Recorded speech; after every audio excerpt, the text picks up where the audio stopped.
गोवा में बीजेपी के पीएम उम्मीदवार नरेंद्र मोदी जयंती टैक्स के नाम पर पूर्व पर्यावरण मंत्री और कांग्रेस की नेता जयंती नटराजन पर निशाना साधा तो भला जयंती कैसे खामोश रहती।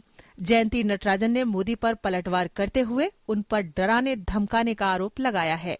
जयंती के मुताबिक ये निशाना बनाकर किया गया निजी हमला है। उन्होंने जो कहा है उससे मैं पूरी तरह से इनकार करती हूं। गुजरात में बड़े पैमाने में पर्यावरण को नुकसान पहुंचाया गया है। मैंने पर्यावरण के इस विनाश का विरोध किया था। गोवा में कल अपनी रैली में मोदी ने जयंती नटराजन को निशाने पर लेते हुए कहा था कि बगैर जयंती टैक्स दिए मंत्रालय में कोई फाइल आगे नहीं बढ़ती है। हमने तो इनकम टैक्स नाम सुना था, सेल टैक्स नाम सुना था, एक्साइज नाम का टैक्स सुना था। पहली बार हमारे कान पे आया कि दिल्ली में एक जयंती टैक्स चलता है।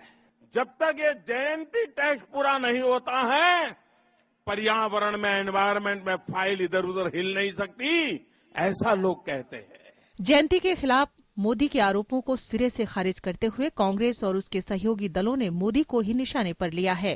केवल कुछ लोगों को पनपाकर गुजरात के पर्यावरण को बिगाड़ने का काम नरेंद्र मोदी जी करते आए हैं और इसीलिए उनका ये गुस्सा उतरा है।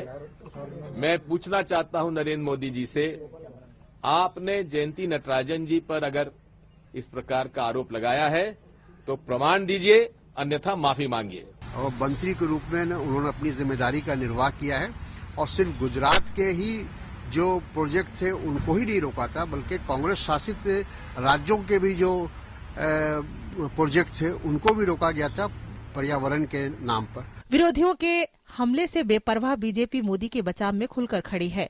It was a remark which was made because Ministry of Environment and Forest even went to the extent of questioning the Supreme Court when that centrally empowered committee was being formed on the suggestion of the Supreme Court so that there is greater transparency in the decision making of the ministry. जयंती ने पिछले महीने केंद्रीय मंत्रिमंडल से ये कहते हुए इस्तीफा दे दिया था कि वो कांग्रेस संगठन के लिए काम करना चाहती है।